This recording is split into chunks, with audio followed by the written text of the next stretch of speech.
Em todas as épocas da humanidade, vamos encontrar a preocupação do homem a respeito dos seus guias espirituais, espíritos que os orientam no seu cotidiano.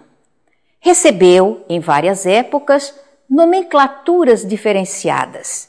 Allan Kardec teve tanta preocupação com o assunto que, a partir da pergunta 489 até a pergunta 521 de O Livro dos Espíritos, ele faz questão de fazer abordagem a respeito do assunto e recebe como resposta de que eles são variações desses protetores, são espíritos que não têm uma grande elevação moral, porém já têm uma certa vinculação com os seus protegidos, através de vidas passadas ou de vivências presentes, e por essa razão, com essas vinculações, tem a facilidade de intercambiar, dando orientações para a sua vida cotidiana. Fala a respeito dos anjos protetores, guias espirituais, como espíritos de alta envergadura moral, que recebem como dever e responsabilidade orientar e acompanhar os seus protegidos no cotidiano das suas vidas. Essas vidas podem ser 1, 2, 3, não importa. O importante é que eles sempre estarão próximos dos seus protegidos. Quanto mais Rivaio avançava nas pesquisas, nas comparações e nas conclusões, percebia que aquele material precisava ser divulgado para o mundo. As informações ali contidas seriam fundamentais para o início de uma nova era. O véu que Jesus lançara sobre algumas questões seria definitivamente levantado. Nesse momento, Rivaio decide publicar uma obra, ou talvez várias obras. Percebe a grandeza do trabalho e a premência da sua divulgação.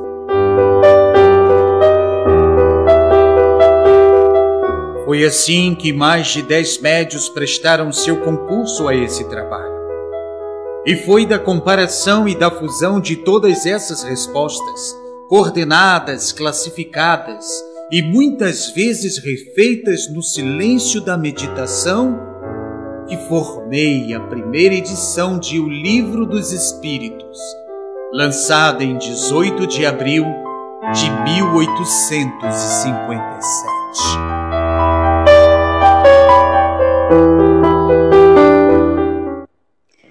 Mas Allan Kardec não trabalhava sozinho. Acompanhando os pensamentos do codificador, mormente quando entrava em ensimesmamento, em meditação, uma figura silenciosa se aproximava e mãos meigas tocavam levemente o ombro e os cabelos do codificador. Amélie Gabrielle Boudet, a esposa, a quem ele chamava docemente de Gabi. Era aquela criatura que chegava nos momentos especiais para dar um toque de inspiração e de ternura ao trabalho do codificador.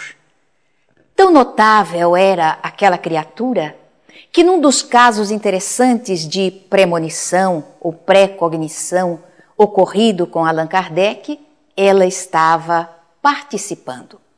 Notável em conhecimento, cultura, professora, educadora emérita, era também a auxiliar do codificador nas suas tarefas. Tanto que, no notável fenômeno de pré-cognição, Kardec previu a própria desencarnação. Chamando-o a companheira, lembrou-a que ele teria um compromisso muito importante, uma palestra na inauguração de uma livraria, e disse a ela: Gabi, se porventura, por algum motivo, eu não puder comparecer, você irá ao meu lugar. E em outra ocasião, diz a mesma coisa. E mais tarde, volta a relembrar a companheira: se eu estiver muito doente, ou se porventura estiver desencarnado, não deixe de comparecer à inauguração da livraria. E foi exatamente o que ocorreu, demonstrando o valor notável dessa criatura. Mas não era apenas nesse aspecto que os dois se entrelaçavam estreitamente. Era um casal unido, demonstrando o valor que dava o codificador à família. Um caso interessante ocorreu na cidade de Lyon. Estando ele nessa cidade para realizar uma conferência, um jovem que havia se encantado com o livro dos Espíritos, depois de vê-lo em uma livraria, adquiriu, leu e se encantou. E descobrindo que o codificador estaria na sua cidade para fazer uma conferência, de imediato correu buscando encontrar o grupo onde estaria falando o mestre lyonês. Esse jovem apaixonado era Leon Denis. Mas naquele dia da conferência ocorreu um fato que veio de encontro às suas aspirações. Havendo mudado o lugar da conferência, ninguém queria faltar, ninguém queria perder a fala do codificador. E como ele era o mais jovem, foi o escolhido para ficar na porta do local onde seria a conferência e indicar aos companheiros para onde havia se trasladado. Aborrecido, triste, porém compreendendo a necessidade desse trabalho, ele permaneceu ali.